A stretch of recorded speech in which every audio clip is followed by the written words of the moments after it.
I want you to get to know your professors.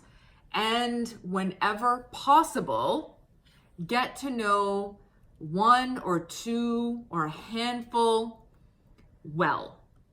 So Professor Lauren Tepperman, Dr. Lauren Tepperman at U of T changed my life. I speak about him all the time. I thanked him in my books. He really believed in me before I believed in myself. And I remember taking his intro to sociology class at U of T. There was 1,500 students. Can you imagine? 1,500 students. And this guy walks in, no notes. No notes. It blew my mind. No notes. How does he talk for 2 hours with no notes?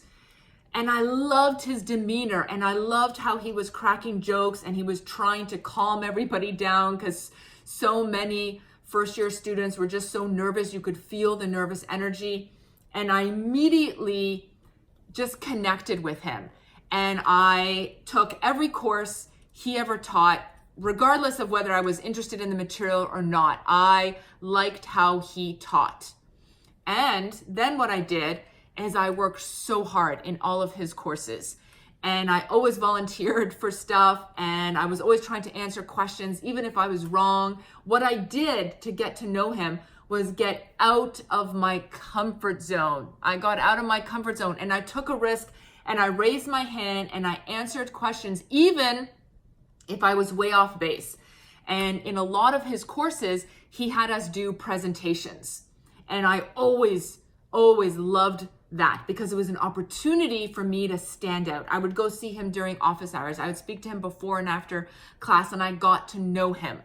And because of that, he gave me chances. He gave me chances that turned into opportunities, that then turned into experiences for part-time research. And then he hired me as a part-time work study student. That then turned into becoming a part-time research assistant for him. And then I ended up working for him for over 10 years on a part-time basis. And I worked on just about every study that he did during that time. The point of getting to know a professor is because they can help you. They can believe in you before you believe in yourself. They act as gatekeepers of information. They are gatekeepers of future jobs. And so this friendship, this relationship that I had with him was so useful for me. It helped me so much. He guided me, and he provided me with job opportunities and future research experience and letters of reference. And this is why it is so important for you to get to know a handful of your professors well. I'm not talking 10, I'm talking like a handful of your professors. And this is why you have to go to office hours. This is why you have to speak up in class. This is why you have to go and introduce yourself to your professors so that you can start early and build these relationships up. You can't, in fourth year or your final year of university, go up to a professor that you haven't spoken to since first year and say, will you write me a letter of reference? It's not going to happen. They've forgotten about you because they've had 2,000 other students since then. So I want you to find a professor that you can then develop a relationship with. And I will give you tips on how you can do that now. Okay, so first class, I want you to go up after class and simply introduce yourself to the professor. Hello, Professor Jovanovic, nice to meet you. My name is, and then give them your full name. You will need to reintroduce yourself to professors, maybe one or two more times after that. Please don't be hurt if a professor doesn't remember your name after you have introduced yourself. Sometimes it takes me 2 weeks to remember all of my students' names simply because we have hundreds of students that we are teaching on a weekly basis and hundreds of faces that we are seeing. So just say, just to remind you, my name is so-and-so, okay? Then go to their office hours.